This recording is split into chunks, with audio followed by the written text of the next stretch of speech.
Hi, my name is Rose Spinelli, and in this workshop, we're going to be discussing storytelling that will inspire your backers.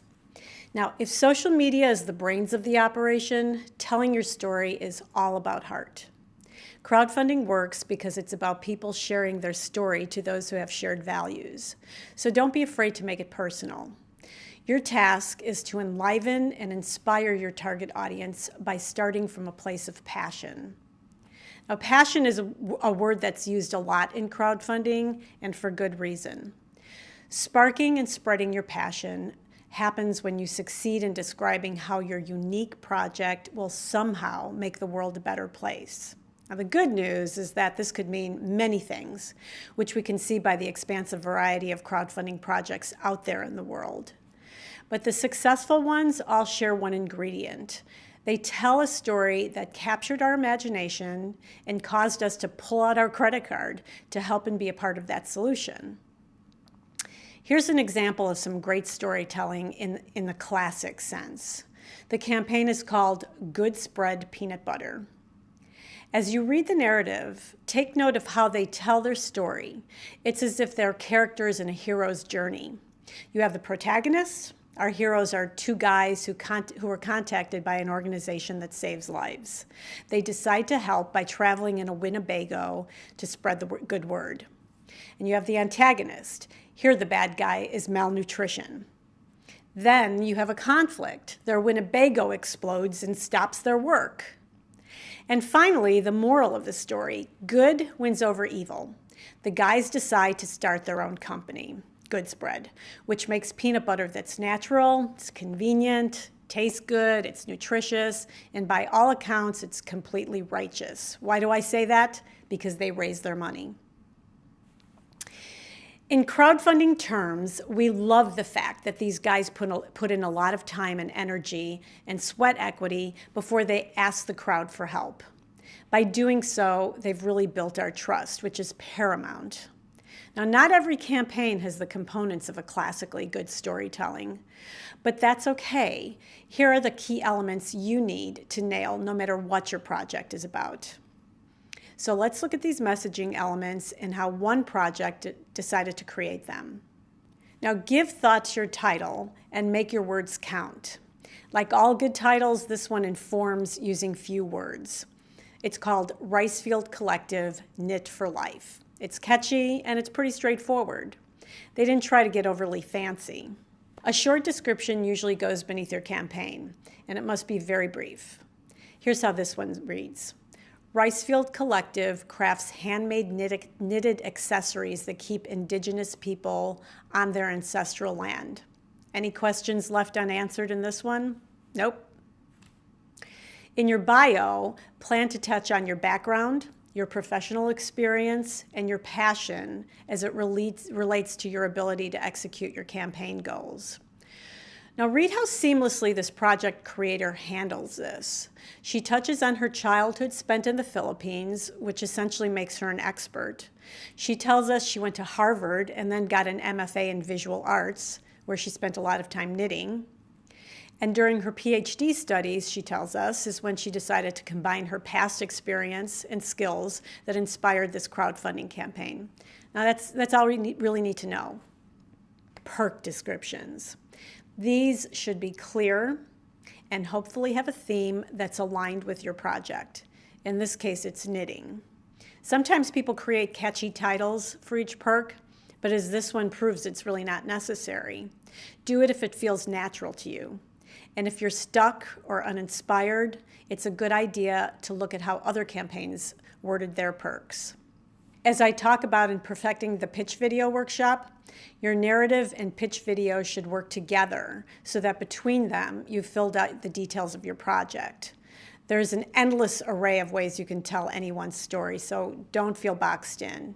As long as you let your story flow naturally, just as you would as if you were talking to a friend, you'll be just fine.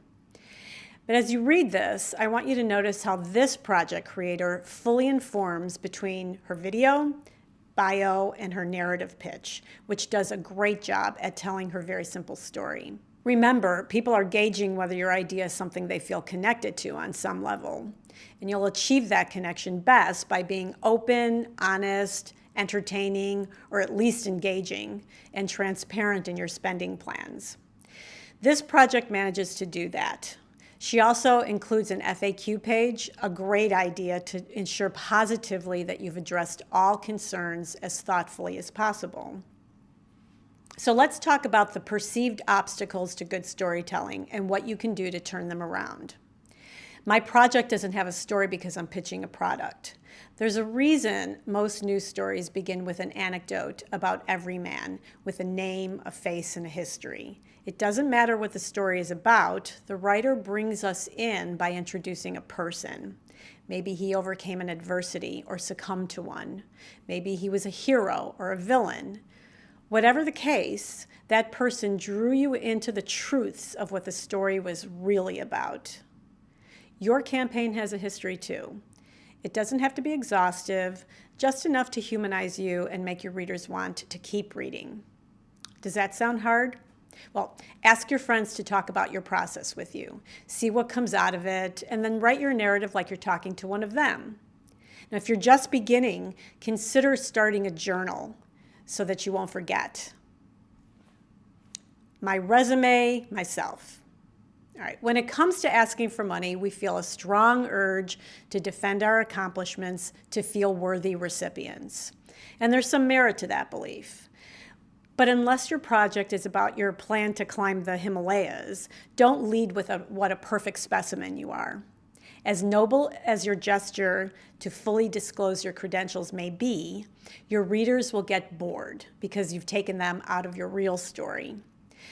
Better to first draw us in and then give us the details about why you're the best person to complete your goal. My idea is technical and complicated, and there's no way to describe it in an interesting way. Now, no doubt, the more egg-headed your project, the tougher your road is. But it will have some human application, right? Assuming you've answered yes, start thinking about what those applications are and how you can relate them in a conversational way. Now, the best way to accomplish this is probably by posing questions. Something like, ever wondered about the negative effects of noise on people who live near wind turbines? A question like that should give you a way in to talk about how a group, an individual, or a gaggle of geese will somehow be impacted by your wind turbine project. Now, if that feels too hard, go back to your friends for another brainstorming session. My project has so many great things about it. All right, now on the face of that, it sounds terrific, right? An endless supply of good news. People will simply not be able to wait to throw money at you, right? If you have that mindset, your narrative will read like a mishmash. Basic good marketing would advise you to pick one selling point and stick with that. The rest of the assets listed lower down just sweeten the pot. On the internet, different rules of writing apply.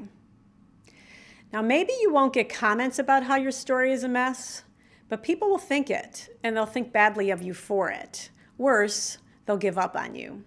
So break up those weighty copy blocks and make way for plenty of paragraphs and white space. Get rid of the long run-on sentences that leave readers gasping for air, and please keep your finger off the caps lock key. Most platforms provide subheads, but don't be afraid to create extra ones if you need them for clarity's sake. And always triple check for spelling and typos. We'll forgive one or two, but if it's riddled with them, we'll just click off. If it's not your strong suit, hire an editor. It's money well spent. I want you to think of your story as not just the text you write or the video script you create. Think of your entire project as one story, a means of self-expression. Let's look at these campaigns. Even though they're completely different, they all manage to reach people by appealing to a need the donor felt in him or herself that they saw illustrated in the campaign. Good storytelling. What's the appeal? Your story doesn't just happen in that little section in which you write your words. It's apparent throughout your project page, the combination of which creates and establishes your identity or persona. Think of it like you're branding yourself. Try and carry over your messaging style through all the communication elements, including images. Whether it's an individual or a team, campaigns work because they have created an identity we can connect with. A campaign that appeals to my inner nerd is the Grip Clip Pencil Hero. It's fun yet practical. I love the way they created their subheads. They're simple, yet they inform the reader what they're about to learn. To me, it feels like we're being taken by the hand and guided. Ginkgo Umbrella. Now let's look at the Ginkgo Umbrella campaign. It appeals to those who love form and function. Here the product is the hero, so the pitch narrative focuses on its benefits, from concept to materials to aesthetics. We learn a lot about this terrific umbrella. Weight hacking. Next comes the weight hacking campaign. In this one, our project creator establishes an identity by showing before and after pictures of himself.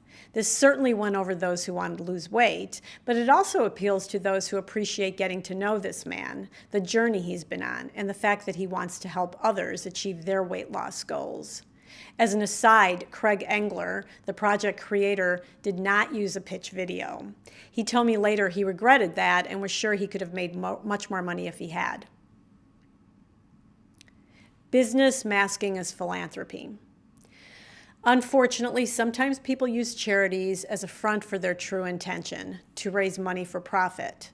I call it business masking as philanthropy. So, check your motivations, be true to the crowd. If you have a company that makes a product, say an energy drink with loads of nutrients, and you'd like to give a portion of it to charity, be sure to be very clear about how you plan to deliver the goods to your charity or community of choice. Who are your partners, for example? Do you have boots on the ground to ensure delivery? You don't want to leave an impression that your contributions are just a front to glean monetary support for your personal venture. And finally, if you want to add some visual flair to your project, generating graphic explanations and visual data of your campaign through infographics can accomplish that really well. It will also clarify your story and capture the attention of those who prefer visuals over text. So, follow some of these tips and techniques and study the campaigns that I highlighted. It'll go far to help you when you decide to launch your own campaign.